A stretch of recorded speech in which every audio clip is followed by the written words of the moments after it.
हैं, ऐसा क्यों? कष्ट बढ़ते जाते हैं। ऐसा लग रहा है कि सारी चीजें हमारे अगेंस्ट ही हो रही हैं।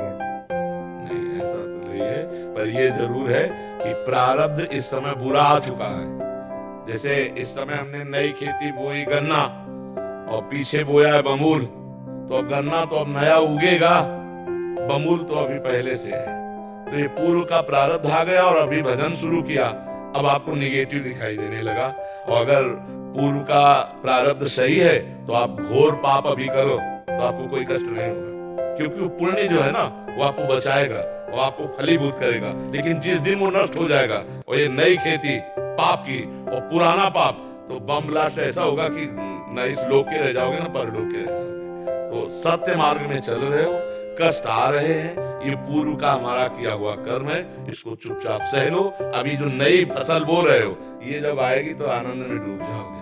नहीं, हमको निराश नहीं होना, हताश नहीं होना, उदास नहीं होना, हारना नहीं है, इसको रौंदना है।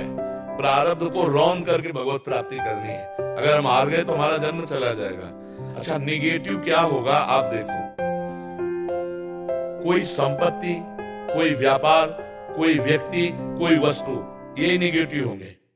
ये आपके विपरीत आज कि हमारी कामना थी ऐसा हो जाए, हम चाहते थे ऐसा हो जाए, हम चाहते। ये प्रश्न करके देखो जीवन में किसके नहीं है, किसके नहीं है, किसके जीवन में नहीं है? सबके जीवन में, क्योंकि जीवन दो कर्मों से बना है, शुभ और अशुभ। कभी सुख मिलता है, कभी दुख मिलता है, कभी अनुकूल पक्ष आ जाता है। आप ये नहीं कह सकते कि आपके जीवन में अनुकूलता आई ही नहीं, कह नहीं सकते आप, क्योंकि ऐसा हो ही नहीं सकता। दिन है तो रात आएगी, रात है तो दिन आएगा, दुख आया है तो सुख आएगा, सुख आएगा तो दुख आएगा। ये क्रम चल रहा है प्रभु, हमको इस क्रम को तोड़ना है। सुख दुख के इस चक्र को तोड़ करके भगवान की प्राप्ति करनी है, तो इसमें सहना पड़ेगा। पीछे वाले बैच में यही कहा कि भगवान अवतार लिए तो संघर्ष करना पड़ा, हम लोग तो जीव हैं, फिर हमें संघर्ष से डरना नहीं चाहिए। चाहे रामावतार हो, चाहे कृष्णावतार हो, चाहे भगवान का जो अवतार हो, आप उस अवतार में देखो भगवान को संघर्ष करना पड़ा इस संसार में। तो हम तो जीव हैं, फिर हम संघर्ष से क्यों डरे? जब संसार का मालिक आता है तो उसे संघर्ष करना पड़ता है, फिर हम तो उनके ध्यान से हैं, तो हम संघर्ष से नहीं डरेंगे, दुख से नहीं डरेंगे, हम आगे बढ़ेंगे। आगे बढ़ो, नाम मत छोड़ना, नाम मत छोड़ना। नाम छुटाने के लिए माया आपको ऐसा दर्शन करा रही है कि नाम जब से शुरू किया तब से बुरा, कभी कभी संयोग लग जाता है। जैसे अब कल से आपका बुरा प्रारब्ध शुरू है, अब आज आप सत्संग सुने हो, कल से गीता भागवत सब लेके घर गए और विपत्ति शुरू, ये मरा वो, ये तो ये हुआ है।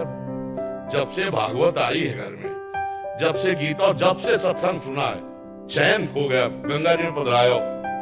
ये है माया भगवान की। अब वो संयोग नहीं जाना, और आपने फ्रॉड किया, गलत किया, असत्य किया, अधर्म आचरण किया, और आपका संयोग लग गया पुण्य का, और आपका अच्छा होने लगा, आपने यार बाजी जीत गए। ये माया का खेल है, इसको समझना होगा। ये अगर समझ, ये रहस्य रघुनाथ कर बेग ने जाने कोई, और जो जाने रघुपति कृपा तो सपने मोह न हो। बहुत बढ़िया चलो, नाम जप करो, अच्छे आचरण करो, और बुरे आचरणों का जो हमें फल मिले उसे भोग लो, तो आगे जो आएगा वो बड़ा मंगलमय आएगा। और अभी नाम छोड़ दोगे तो फिर वही आचरण है, तो हमारी नई खेती फिर बर्बाद हो जाएगी। और पता नहीं मनुष्य शरीर मिले कि ना मिले भाई, बड़ा दुर्लभ है मानो दे। तो हमें लगता है राधा राधा तो बोलते रहो, चाहे दुख में हो चाहे